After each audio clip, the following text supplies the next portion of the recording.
Welcome back to JB Reviews.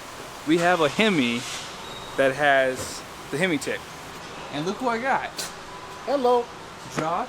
You should subscribe to his channel, Truck Stuff. He is a master for tech. And he's working on a ton of engines right now. I mean, this is like the fourth one we've done together, I believe. Yeah. Yeah. We do have to make one correction to that though. What's because that? Stellantis redid their training certification programs. I am now only a master level 3. They got rid of the fourth one. Sad. It sounded way better with 4. It did sound better. Yeah. So what are we looking at today? We've got another Hemi that came in with a tick. I went through and removed the intake manifold so I could inspect the VVT solenoid.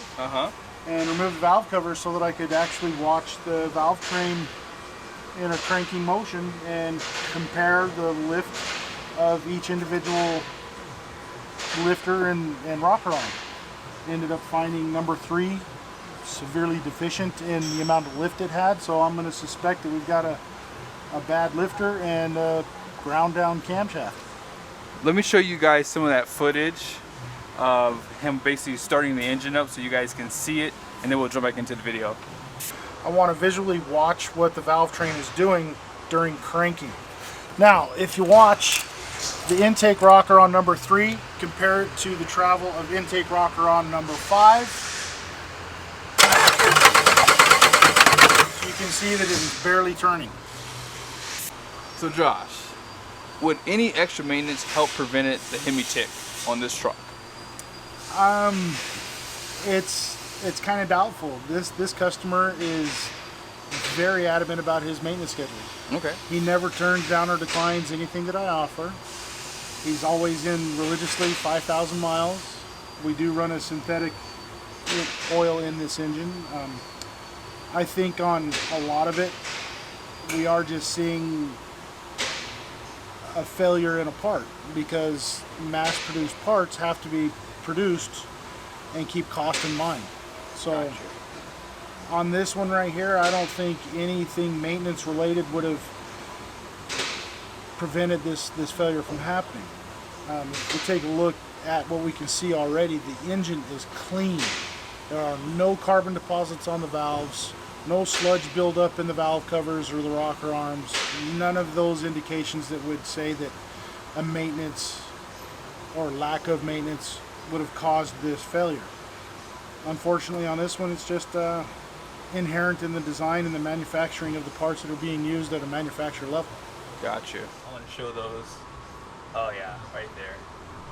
And that valve's open, so you can actually see the valve in the open state. Wow. So it is clean. That thing looks brand new, and this truck has 130,000 miles on it. Got you. To 2013. Oh, wow. Did these have MDS back in 2013? Yep. Oh, okay. These are your MDS solenoids right here. 1, 2, 3, 4. Got you. So you should just go ahead and tell him you don't need that. Let's go and take that off for the next engine. Could you do that actually? I mean, this is out of warranty, right? It's out of warranty, but if we want, you know, part of the selling program from a dealership standpoint is being able to offer a warranty on the parts that we install. Got you. Now, if we were to delete the MDS and the VVT and get rid of all of that stuff, we wouldn't be able to offer the 2-year unlimited mileage warranty that we do at the manufacturer, at the dealership level. Okay. So, unfortunately, I can't recommend deleting the MDS or the VVT out of this because we want to, and the customer, they spend the extra money for that warranty. Yeah, that makes sense. Now, can you show them the VVT real quickly? No, it's buried. It's buried? Oh, okay. What was this solenoid? This is the VVT solenoid. Oh, yeah, the solenoid there. I'm sorry. Right. There you go. The VVT solenoid is right here. Okay. This utilizes engine oil pressure to go back into the camshaft gear and actually retard or advance the timing. Now, because of VVT and MDS, these engines are not required to have EGR. Oh, really? Yeah. That's pretty good. Right, so under low power situations, it will retard timing and take power away. And then when it wants even more, it activates the MDS to go into 4-cylinder mode under light throttle, no throttle situations. Okay. Now, do the same 4 cylinders get deactivated every time? Okay. Yeah, we've got cylinder 1, cylinder 7, cylinder 2, and cylinder 6. Okay. Interesting. So here's the intake manifold. And one thing that Josh does is he does do the induction system. When we do the induction injection flushes, I actually remove the throttle body and I clean the entire thing top and bottom. Nice. Nice. And one last thing, you guys did see how clean those valves were. This is port injection. Yep. And that's the beauty of that. Now, direct injection engine, we have to get a Hurricane hopefully really soon to tear down, because I would like to see, well, hopefully one with 15 to 20,000 miles on it, to see how much carbon buildup. Right. Because supposedly Stellantis said that they did, put those sprayers centrally to help combat that, supposedly. Yeah. So we'll have to see. It's supposed to be a much cleaner burn of the atomized air fuel mixture. Yeah. And when you have that clean burn, you're not going to have carbon. Yeah, that's nice. Yeah, well, like I said, stay tuned, guys. We're going to be doing some videos. Josh is going to do a time lapse of this getting taken out. He's not going to remove anything except for the radiator here and the fan. Yeah, I'll take the front of the motor off. Okay.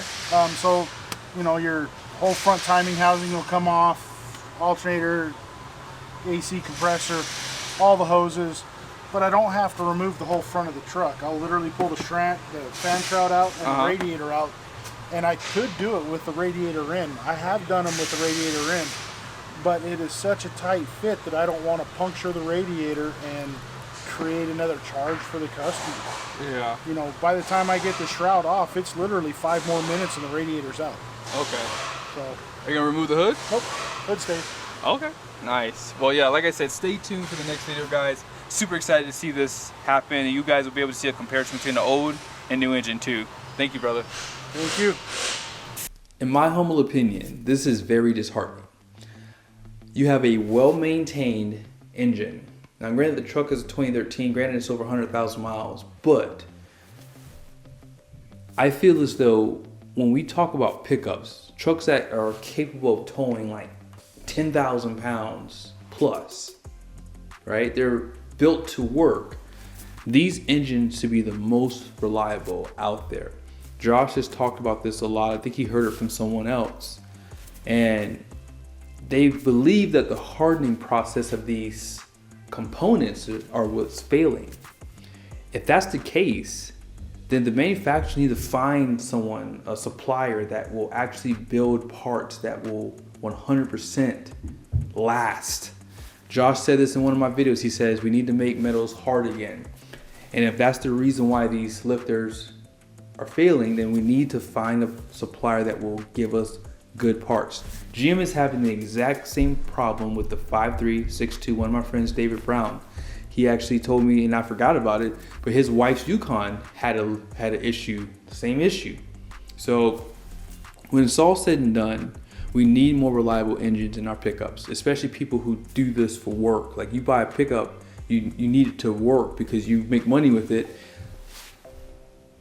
What's the odds of you being down for a week or 2 or 3 weeks, then having that fear that it could happen again? So yes, I think that even though the truck had a lot of miles on it, or not even a lot of miles, it had 100,000 miles, it should have not had this failure. I'm thinking personally, a truck should be able to go 250 plus miles without any failure.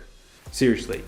And I would love to see a truck manufacturer, put something like that together for us to have something reliable. But if I were in the market right now for anything, especially a half ton, I would consider the Hurricane. At this point, what's the worst that can happen? At least they've done enough R&D. At least they've done a lot to this engine to make it more overbuilt, right? It's cross-bolted. Even the internals of the engine are a lot stronger too. Yes, it's a smaller displacement, but you have less moving parts, and it has way more horsepower and torque than the Hemi, and it performs better at these higher elevations. So there's a lot of benefits that you get with that Hurricane engine. I'm not selling it to you. I'm just saying that if you peel the onion back, you start to see that maybe, just maybe, this Hurricane may not be a bad idea. They had this Hemi for years, for decades, and to this day, they're still having issues. Same thing goes for GM. They've had the 5.3 for forever, the 6.2 now for a while. They're still having issues with these engines. So I think that they really need to get their heads out of there, you know what, and really start building us reliable pickups, because it's starting to come to a head. I see a lot of people talking about how unreliable cars have become. It's not just the American brands anymore, even Honda. I've heard people talk about Honda, like how they're just so unreliable. And it's because they've taken a back seat to reliability. And all it takes is for a new automotive company to come out and start really pushing them to do the right thing, right? And I think that's what we need right now. I think the manufacturers may have come together and are doing this in a way to keep us switching in and out of cars, so we don't have to deal with the problems outside of warranty, because that Hemi is a remanufactured Hemi. You guys will see this in the next videos, but it's going to be a remanufactured Hemi, and I'm pretty sure it's going to cost over $10,000. I didn't ask Josh how much that bill was, but I'm sure it was over 10 grand.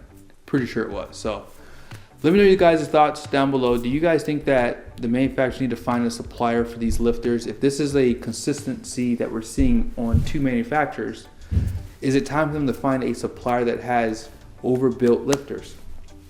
We should not be having to worry about these things, especially when we're doing all of the maintenance on the engine. Like, that's the biggest issue I have here, is the customer was religious. You saw the daggone valves. They were like clean. I mean, he didn't go in there and clean them. That was what he pulled the engine apart, and we saw the valve in that open position, basically, or closed position, excuse me.